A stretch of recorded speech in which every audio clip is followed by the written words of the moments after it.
Hi Brewhouse and welcome back to my channel. As usual, it's your girl Moki, the Pastel Brewha, aiding you on your spiritual journey. One pastel post podcast YouTube video, however I can get it to you at a time. Welcome back to the channel. If you're new here, hi. If you're not, like I said, welcome back. Today we're doing a little bit of a different type of video. We're doing a book review. As you just saw me holding up before, we are going to do a review of Modern Tarot here. Hi. If you're not, like I said, welcome back. Today we're doing a little bit of a different type of video. We're doing a book review. As you just saw me holding up before, we are going to do a review of Modern Tarot by Michelle T. So I just wanted to sit down, check in with you, tell you a little bit about the book, and then we'll take a more aesthetic, deeper dive into it. So I bought this book last month. Absolutely in love with it. I was by Michelle T. So I just wanted to sit down, check in with you, tell you a little bit about the book, and then we'll take a more aesthetic, deeper dive into it. So I bought this book last month. Absolutely in love with it. I will tell you all of my reasons why. I honestly give it a 10 out of 10. Michelle T, she hits home with me. She's someone that learned to read very young, and it just resonates throughout the book.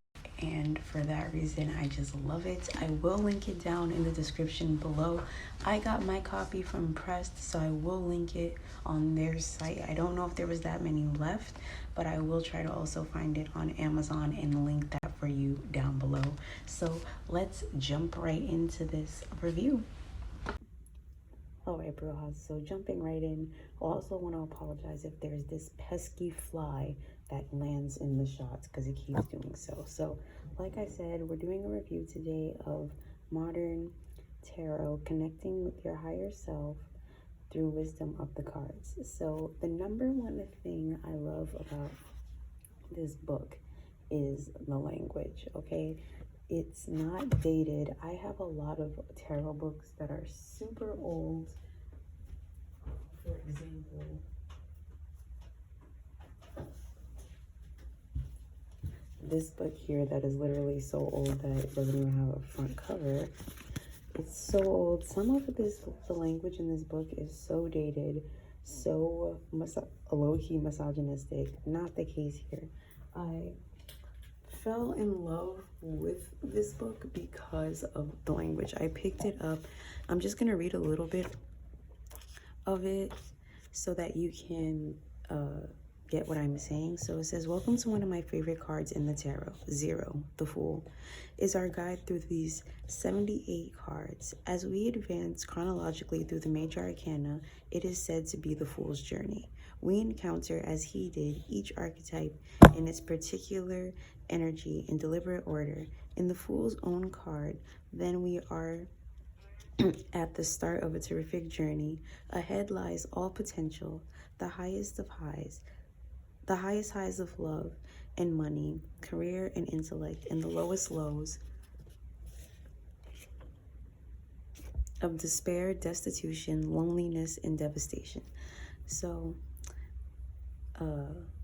this is not like an accurate description of the language, but here, when we jump here, it says, I was no doubt under the care of the fool when I foolishly set off across the country with the shady girlfriend I desperately wanted to be in love with. It hardly mattered that our relationship was rocky. I was young and everything was so new, and I was driving across the USA to live for a while in Arizona, which might as well have been Mars to me.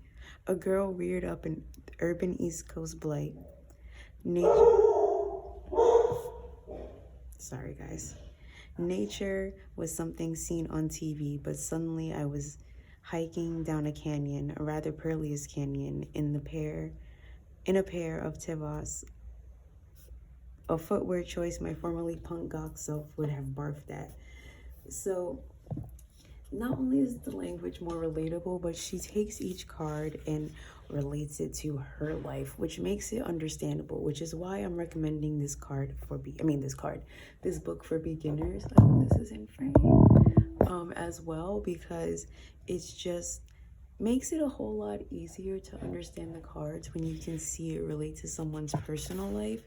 And Another thing that I like about this book is that it has this whole be the card section. So it says be the fool, right? And it tells you how, let's just say you pull the fool today, how can you incorporate this card in your day? So it says make a fool pouch to either wear around your neck or carry on your person during the day and to meditate with in the morning. Your pouch can be any of the following colors: spring green, violet, yellow, sky blue, or white. It should contain as many of the following as possible: an anise pod so that you move forward with passion, loose lavender to see the beauty of your pursuit, a sprig of rosemary for purity of intention, a bloodstone to ensure your victory, and a piece of fluorite to help you see clearly. Other things to energize your bag include butterfly and dragonfly wings, found in nature, of course, and the feathers of hawks, hummingbirds, and owls especially, but really the feathers of any bird will do. Sit with your pouch in the morning when you wake up. The closer to dawn, the better. Ask it for bravery and glamour and innocence and triumph and focus. Ask it to help illuminate your path and to help you trust in yourself when the path is obscured.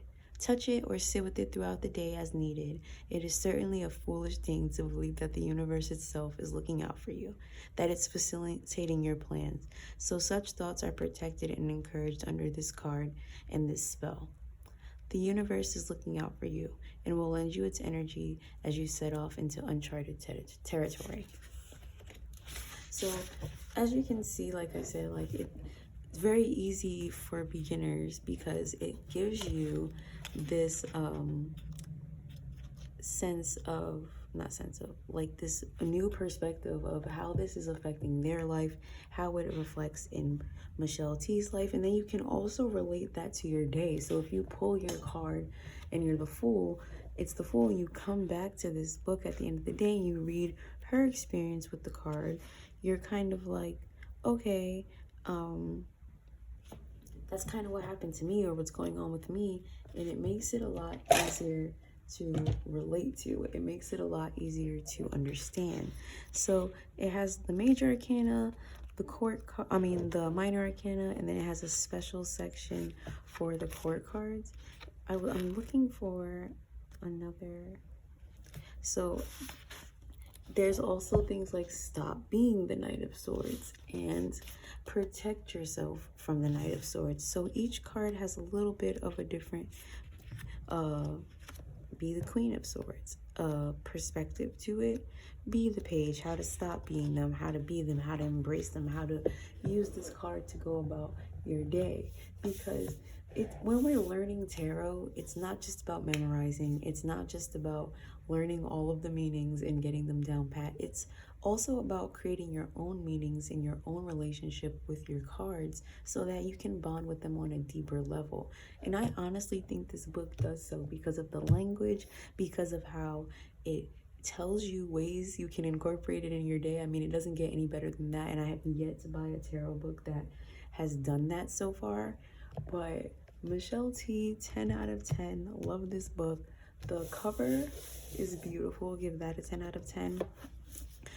If you want to follow her on Instagram or Twitter, it's Michelle T's on Instagram, T Michelle on Twitter, and Michelle.T.12 on Facebook.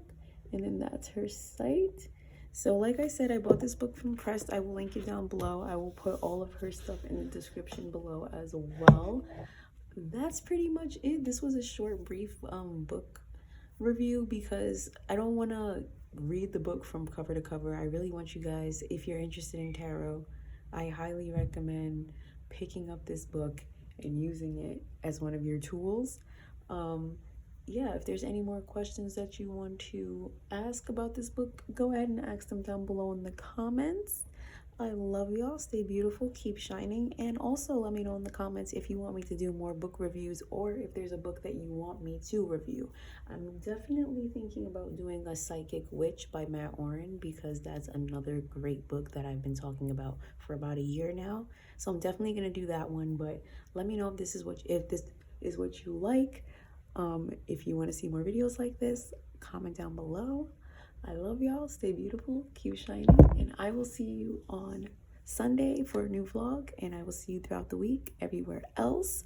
Instagram, YouTube, not YouTube, this is Instagram, the podcast, all that great stuff. So I love y'all. Stay beautiful. Keep shining. Bye.